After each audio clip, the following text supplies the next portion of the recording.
The elderly woman looked me up and down at her own charity gala, tipped her wine glass sideways until the entire contents spilled across the marble floor in front of her, and told me, in a voice loud enough for the surrounding tables to hear, to clean it up before someone slipped. She assumed, based on nothing more than the color of my skin and the fact that I was standing near the catering staff, that I worked for the venue.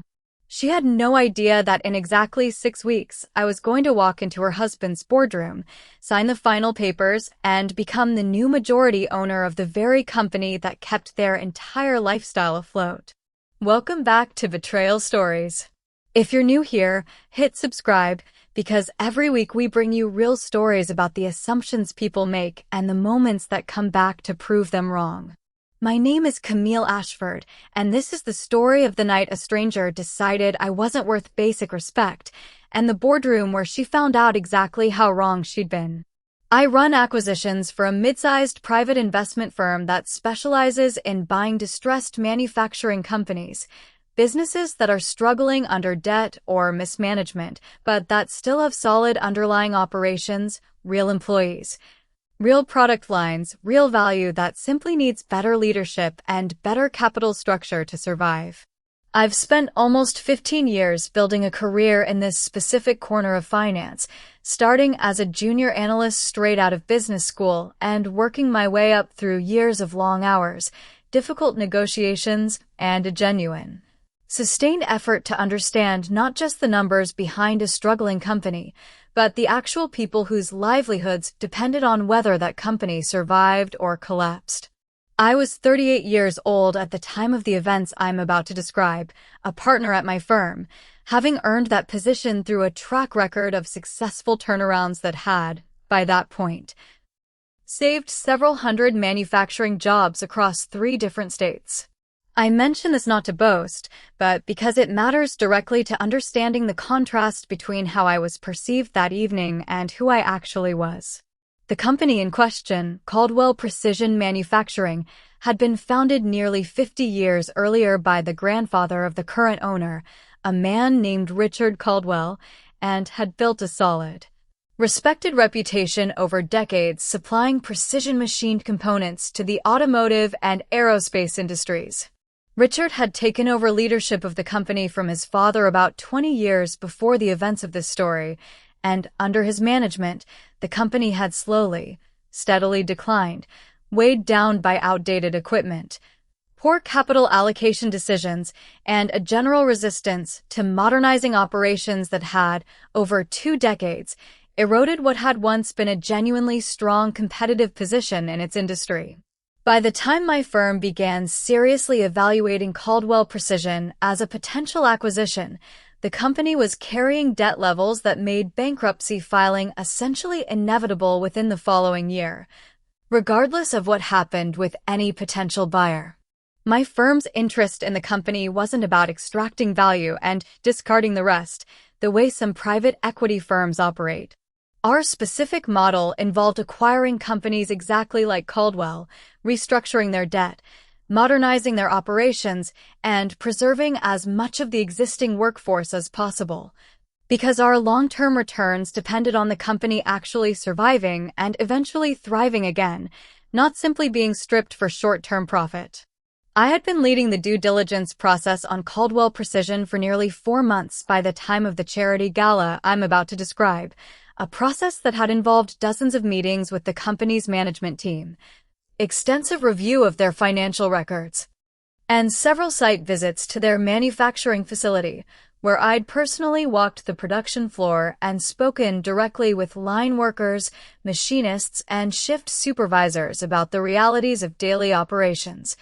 Conversations I considered essential to understanding whether a company was actually worth saving beyond what the spreadsheets alone could tell me. Richard Caldwell himself, I should note, had been present for several of these meetings, though he delegated most of the detailed financial discussions to his CFO, a competent, clearly stressed man named Gordon Pierce who seemed to understand,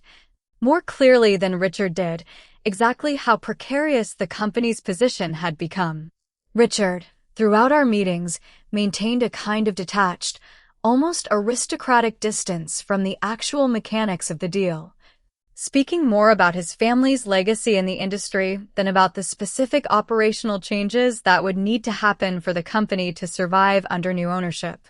The charity gala where this story's central incident occurred was an annual event hosted by a local arts foundation, a black-tie fundraiser that drew a mix of business leaders, philanthropists, and civic figures from across the city.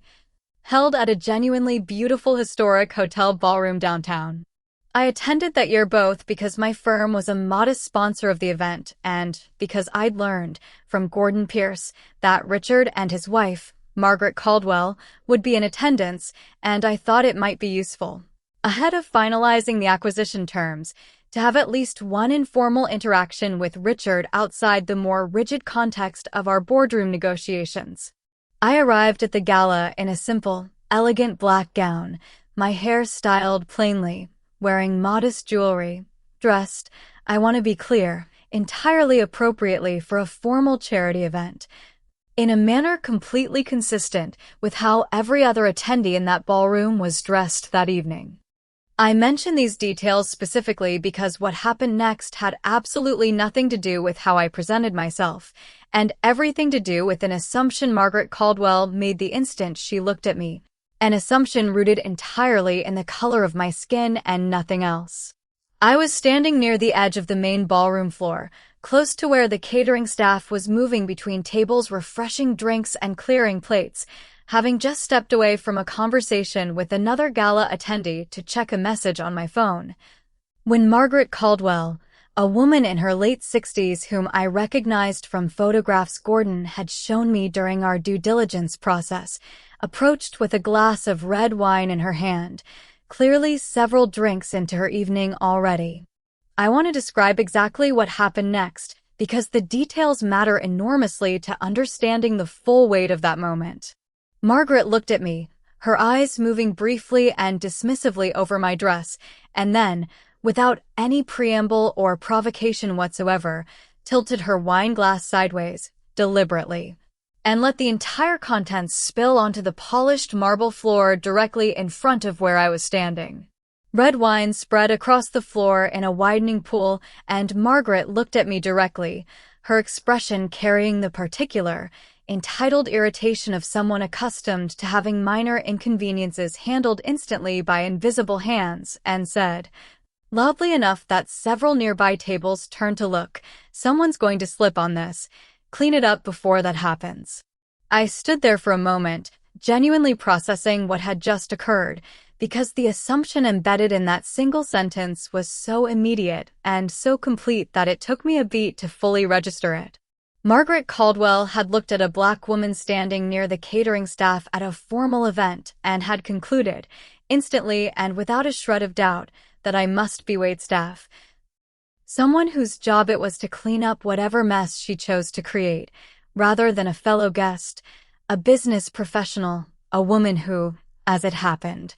held significantly more direct influence over her husband's company's survival than she could possibly have imagined in that moment. I told her, calmly, that I wasn't a member of the catering staff and that I'd be happy to flag someone down to assist with the spill if she wanted, but that cleaning it up herself wasn't something I'd be doing. Margaret's response to this correction was not embarrassment or apology, which I think is the detail that reveals the most about her actual character.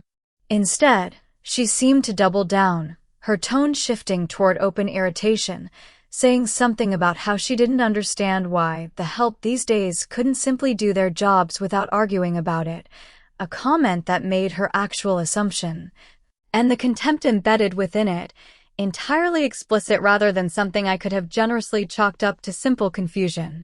I want to be honest about how I felt in that moment, standing in a beautiful ballroom, wine pooling on the marble floor between us, being spoken to as though my presence there was, at best, a service obligation rather than a legitimate right to occupy that space as an equal guest. I felt a familiar, tired kind of anger, the specific anger that comes not from a single isolated incident, but from recognizing, in real time, a pattern that women who look like me encounter throughout entire careers and entire lives, the instant unconscious assumption that our presence in certain spaces requires justification in a way that white counterparts standing in the exact same location would never be asked to provide. I didn't raise my voice. I didn't make a scene beyond what Margaret herself had already created. I simply told her, one final time, clearly and without any particular warmth, that I hoped she enjoyed the rest of her evening, and stepped away to find an actual staff member who could handle the spill properly. Partly because I genuinely didn't want anyone to slip on it, and partly because I needed a moment to collect myself away from her presence. I didn't identify myself to Margaret that evening. I want to explain why, because I think it matters to understanding the choice I made. Some people, telling a story like this, might have relished the opportunity to immediately correct her assumption, to announce, right there on the ballroom floor, exactly who I was and exactly how much power I held over her family's financial future.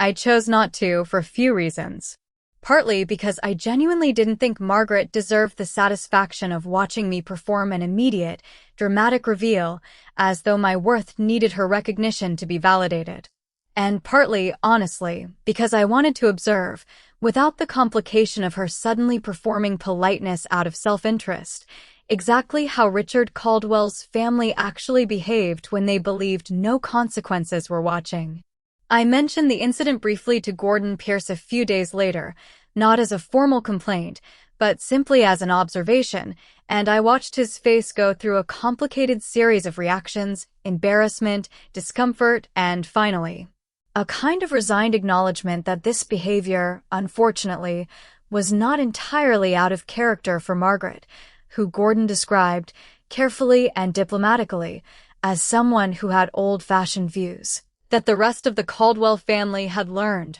over the years, to simply work around rather than directly confront. The acquisition of Caldwell Precision Manufacturing closed almost exactly 6 weeks after that gala, following the completion of final due diligence,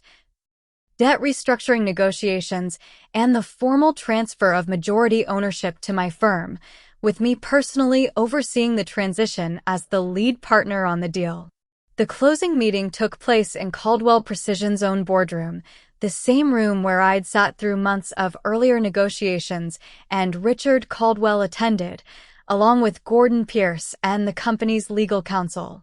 to finalize the paperwork that would transfer majority control of the company his grandfather had founded into the hands of my firm. Margaret Caldwell was not originally scheduled to attend that closing meeting, since these transactions typically involve the company's executive leadership and legal representatives rather than spouses. However, she arrived partway through the meeting, apparently intending to simply wait for Richard in the reception area, and was invited briefly into the boardroom by Gordon, who I don't believe fully registered, in that moment,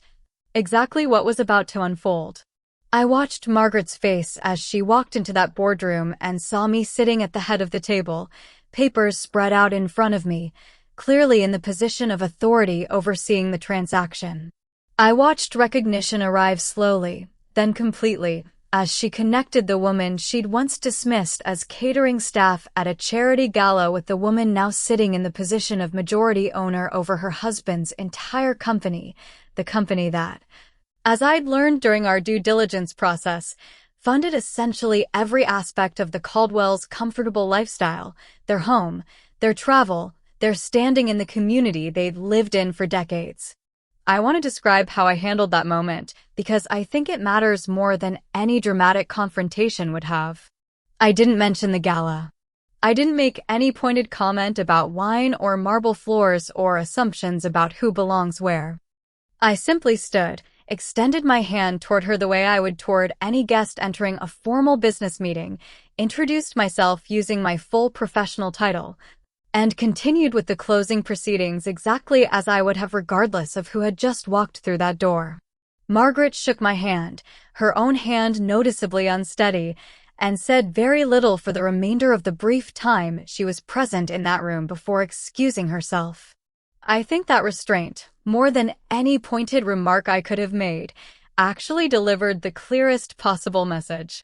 I didn't need to remind Margaret Caldwell of what had happened at that gala. The reality of the situation, a black woman she had once treated as invisible help now holding legitimate authority over her family's entire financial foundation, spoke entirely for itself, without requiring a single additional word from me to make its point. The restructuring of Caldwell Precision Manufacturing over the following year proceeded largely as planned. We modernized significant portions of the production equipment, renegotiated supplier contracts that had been badly managed for years, and, critically, preserved nearly 90% of the existing workforce,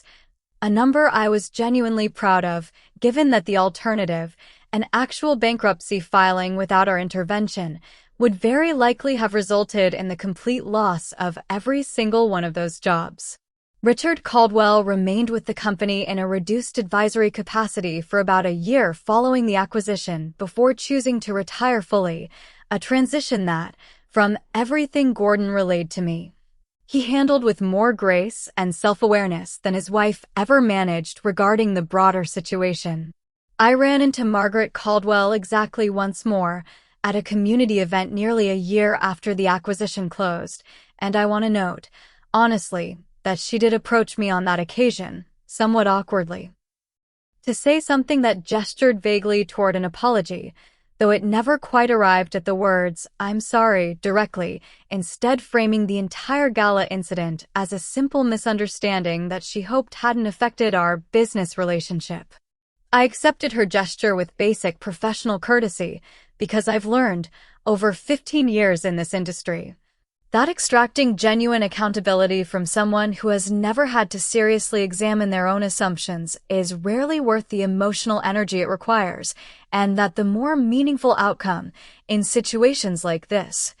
is simply continuing to do excellent, undeniable work that speaks for itself regardless of whether any individual person ever fully reckons with how wrong their initial judgment happened to be. I think about that gala periodically, not with lingering anger exactly, but with a kind of clear-eyed recognition of how frequently moments like that occur, quietly, throughout the careers and daily lives of women who look like me. Moments that rarely come with a neat, dramatic resolution mine happened to receive. Most of the time, there's no boardroom waiting 6 weeks later to reveal the full truth of who someone actually is. Most of the time, the assumption simply lands, unchallenged, and the person who made it never has to confront the reality of how wrong they were. I consider myself fortunate, in a sense, that circumstances align the way they did in this particular story, not because I needed external validation to know my own worth, but because it offered a rare,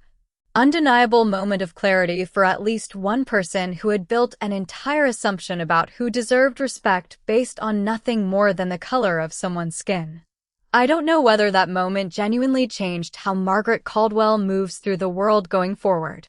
I do know that it changed nothing about how I understood my own value, because that understanding,